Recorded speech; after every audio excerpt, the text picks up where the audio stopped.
എട്ടാം ശമ്പള പരിഷ്കരണവുമായി ബന്ധപ്പെട്ട ചർച്ചകൾ സജീവമായി പുരോഗമിക്കുകയാണ്. കമ്മീഷൻ രൂപീകരിച്ച് 18 മാസത്തിനകം റിപ്പോർട്ട് സമർപ്പിക്കാനാണ് ശമ്പള കമ്മീഷന് നൽകിയ നിർദ്ദേശം.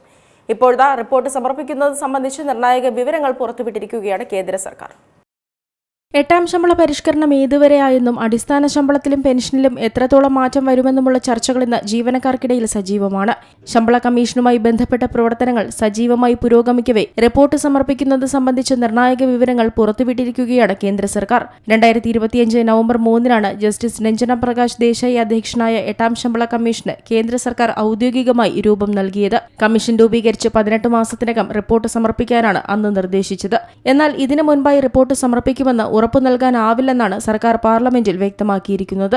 പാർലമെന്റിൽ ഉന്നയിക്കപ്പെട്ട ചോദ്യങ്ങൾക്ക് മറുപടിയായി ധനകാര്യ സഹമന്ത്രി പങ്കജ് ചൌധരിയാണ് ഇക്കാര്യം ലോക്സഭയിലും രാജ്യസഭയിലും എഴുതി തയ്യാറാക്കിയ മറുപടിയിലൂടെ അറിയിച്ചത്. ഉത്തരവ് പ്രകാരം ശുപാർശകൾ സമർപ്പിക്കാൻ കമ്മീഷന് 18 മാസത്തെ സമയപരിധിയാണ് അനുവദിച്ചിട്ടുള്ളത്.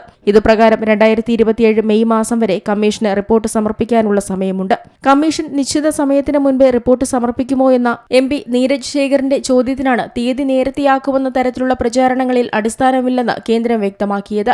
റിപ്പോർട്ട് സമർപ്പിക്കാൻ 2027 മെയ് വരെ സമയമുണ്ടെങ്കിലും ഏതെങ്കിലും നിർദ്ദിഷ്ട വിഷയങ്ങളിൽ പഠനം പൂർത്തിയായാൽ കമ്മീഷന് ഇടക്കാല റിപ്പോർട്ടുകൾ സമർപ്പിക്കാനുള്ള വ്യവസ്ഥയുണ്ട്. എന്നാൽ നിലവിൽ അത്തരം റിപ്പോർട്ടുകളൊന്നും സമർപ്പിച്ചിട്ടില്ലെന്നും ശമ്പള പരിഷ്കരണം എന്നു മുതൽ പ്രാബല്യത്തിൽ വരുമെന്ന് ഇപ്പോൾ പറയാനാകില്ലെന്നും സർക്കാർ വ്യക്തമാക്കി.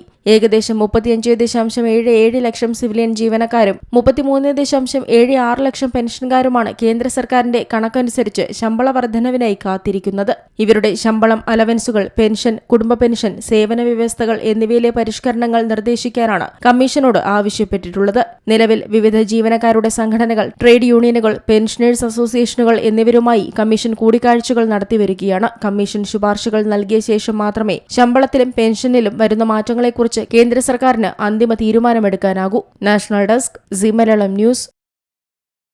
ഏറ്റവും പുതിയ വാർത്തകളും വിശേഷങ്ങളും വിരൽ തുമ്പിലറിയാൻ സി മലയാളം ന്യൂസ് എല്ലാ ഡിജിറ്റൽ പ്ലാറ്റ്ഫോമുകളിലും ലഭ്യം.